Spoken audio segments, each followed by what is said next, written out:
Risk है तो इश्क है। पिछले 2 सालों में हमने ये टर्म बहुत सुनी है। But what is risk?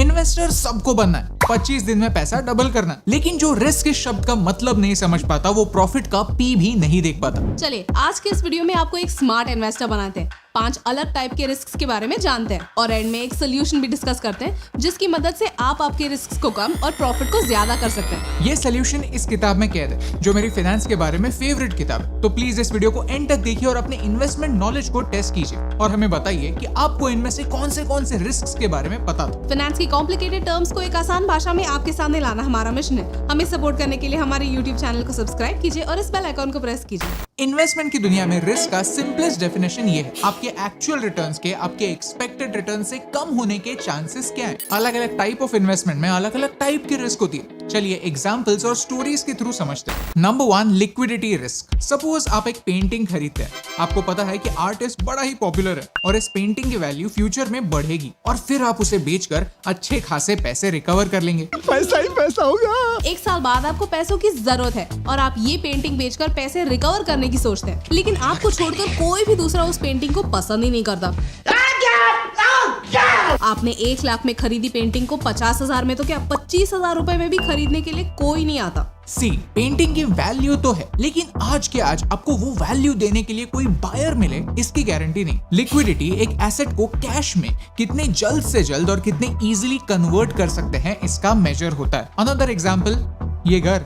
Real estate के प्राइसेस बढ़ते हैं, हम सबको पता है, लेकिन अगर मुझे ये घर बेचना होगा तो मुझे एक ब्रोकर को हायर करना होगा, पेपर में या ऑनलाइन एड्स देने होंगे, प्रोसेस लंबा चलेगा, तुरंत पैसा अवेलेबल नहीं होगा, यानी रियल एस्टेट में लिक्विडिटी रिस्क है। This means the risk that your money may not be available for you when you need it. इसलिए सारे पैसे ऐसे एसेट्स में ब्लॉक करना एक स्मार्ट स्ट्रैटेजी नहीं होती, क्योंकि जरूरत पड़ने पर इन्हें बेचना मुश्किल होता है। Number 2, political risk. ये रिस्क समझना आपके लिए काफी आसान होगा। सपोज आपने 4-5 साल पहले ये सोचा होता कि सारे पैसों को 500 और 1000 के नोट में कन्वर्ट करके बेड के नीचे छुपा कर रख देंगे। 8 नवंबर 2016 को सरकार कहती है कि आज रात 12 बजे के बाद 500 और 1000 के नोट लीगल टेंडर होंगे ही नहीं। आपके होश उड़ जाएंगे, राइट? समझ रहे हो? वेल, कैश में इन्वेस्टमेंट रखना एक स्मार्ट डिसीजन तो नहीं है, लेकिन कुछ ऐसे इंस्ट्रूमेंट्स भी होते हैं जहां सरकार की पॉलिसी बदलने की वजह से आपके पैसों की वैल्यू कम या जीरो होने के चांसेस होते हैं। For example, crypto currencies. हर 6 महीने बाद ऐसे न्यूज आती है कि क्रिप्टो करेंसीज बैन होने वाली है और लोगों में डर का माहौल फैल जाता है, क्योंकि जिन लोगों ने एक अनरेगुलेटेड क्रिप्टो मार्केट में इन्वेस्ट किया है उन्होंने पॉलिटिकल रिस्क ली है। Political risk is that risk where policy changes can affect the value and returns of your investment. Number 3, market risk.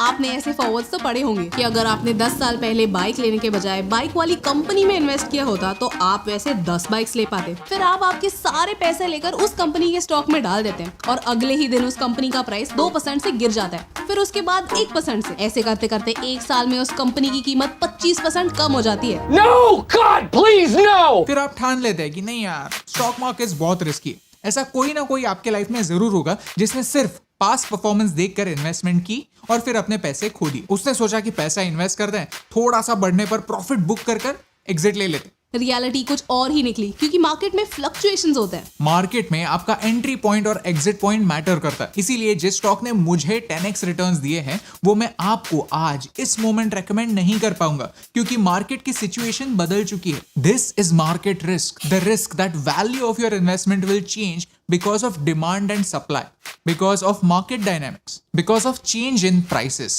Market risk आप लॉन्ग टर्म के लिए इन्वेस्टेड रहकर मैनेज कर सकते हो, लेकिन शॉर्ट टर्म में ये मार्केट रिस्क काफी हाई होती है। अगले टाइप के रिस्क समझने से पहले I want to tell you the sponsor of today's video, Wint Wealth. Wint Wealth एक ऐसा स्टार्टअप है जिसने एक काफी इंपॉर्टेंट प्रॉब्लम सॉल्व किया है। कई फिक्स्ड इनकम प्रोडक्ट्स आप और हम जैसे नॉर्मल रिटेल इन्वेस्टर्स के रीच के कंप्लीटली बाहर थे। हम चाहकर भी उनमें इन्वेस्ट नहीं कर पाते थे। रीजन? क्योंकि टिकट साइज काफी बड़ी थी, 5 लाख 10 लाख इतनी बड़ी। सो बेसिकली सिर्फ रिच लोगों के लिए ये प्रोडक्ट्स रिजर्व थे और रीजन भी वैलिड था, क्योंकि इनमें रिस्क ज्यादा होती थी। ऐसा अज्यूम किया जाता था कि एक वेल्दी इंसान फाइनेंशियली एजुकेटेड भी होगा, लेकिन अब विंट वेल्थ हमारे लिए भी ऐसे प्रोडक्ट्स अवेलेबल करता है, और वो भी एक छोटे टिकट साइज में। विंट वेल्थ के थ्रू आप कहाँ इन्वेस्ट कर सकते हैं? सीनियर सिक्योर्ड बॉन्ड्स में। जब आप बॉन्ड्स में इन्वेस्ट करते हो तब एक रिस्क होता है कि वो कंपनी आपके पैसे वापस ही ना करे, दिवालिया हो जाए। उस रिस्क को मैनेज करने के लिए कंपनी अपने एसेट्स गिरवी रखती है। इन बॉन्ड्स को सिक्योर्ड बॉन्ड्स कहा जाता है, क्योंकि अगर कंपनी ने आपके पैसे नहीं दिए या वो बंद हो गई तो इन एसेट्स को बेचकर आपके पैसे रिकवर हो सकते हैं। बट रिमेंबर, कंपनी ने एसेट्स गिरवी रखने के बावजूद वो उनके ही एसेट्स होते हैं। सीनियर सिक्योर्ड बॉन्ड्स वो होते हैं जिन्हें बैंक्रप्सी पे पैसे सबसे पहले मिलते हैं, तो आप इन पैसों का क्रेडिट रिस्क कम करते हैं। यहाँ पर लोन अमाउंट से ज्यादा के एसेट्स सिक्योर्ड होते हैं जो रिस्क को कम करते हैं। विंड वेल्थ इन बॉन्ड्स का रिस्क प्रोफाइल, फीचर्स और प्रोस्पेक्टस भी अपने वेबसाइट पर शेयर करता है ताकि आप एक इन्फॉर्म्ड डिसीजन ले सके। So click on this link and check Wint Wealth out. Bonds में कौन से टाइप की रिस्क होती है? Credit risk. वसूली भाई ने माधव और लक्ष्मण को गाड़ी खरीदने के लिए पैसे दिए लोन की तौर पर, लेकिन रिटर्न करने की बारी आई तब उन्होंने क्या दिया? गणपति के चंदे की रसीद। ओए टिक्की, ओए चूना लगा दिया। जब बैंक किसी इंसान को लोन देती है गाड़ी लेने के लिए, घर लेने के लिए या हनीमून पर जाने के लिए, चांसेस होते हैं कि वो बंदा फरार हो जाए, वापस ही ना आए।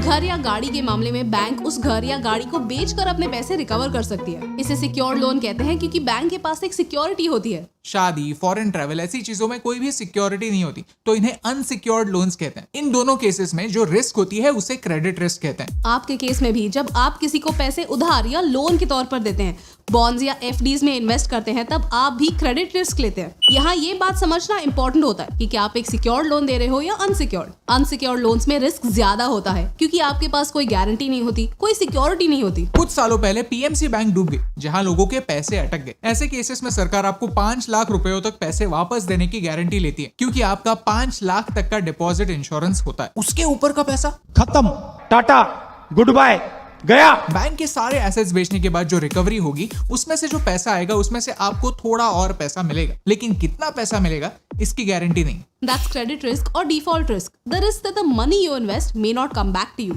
यहाँ पर आपका प्रिंसिपल अमाउंट यानी जो पैसा आप इन्वेस्ट करते हो वो अमाउंट एट रिस्क होती है, और ये risk majorly fixed income instruments में होता है। इसीलिए इन इंस्ट्रूमेंट्स में ब्लाइंडली रिटर्न्स को देखकर इन्वेस्ट करना एक स्मार्ट डिसीजन नहीं होता। Number 5, inflation risk. अरे भाई, मार्केट में कोई भी प्रोडक्ट चूज करो, रिस्क तो है। चलिए सारे के सारे पैसे सेविंग्स अकाउंट में ही रखते हैं या फिर एफडी करते हैं, उसमें तो कोई रिस्क नहीं होगा, राइट? वेल, रिस्क तो वहाँ पर भी है। यूजुअली 5 या 6% इन्फ्लेशन हर साल होता है, यानी अगर हर साल आपका पैसा 5 या 6% से ग्रो नहीं हो रहा तो इनडायरेक्टली आप उतना पैसा खो रहे हो। इन्फ्लेशन ऐसा ही एक इनविजिबल थीफ होता है जो आपकी नींद में आपके पैसों की वैल्यू कम करता है। इसके बारे में हमने डिटेल में एक वीडियो बनाया है और इन्फ्लेशन से बचने का एक तरीका भी बताया है। उस वीडियो को आप यहाँ पर देख सकते हैं। तो हम क्या कर सकते हैं? सोल्यूशन क्या है? रिस्क से कैसे बचे? इस बुक में उसका जवाब है।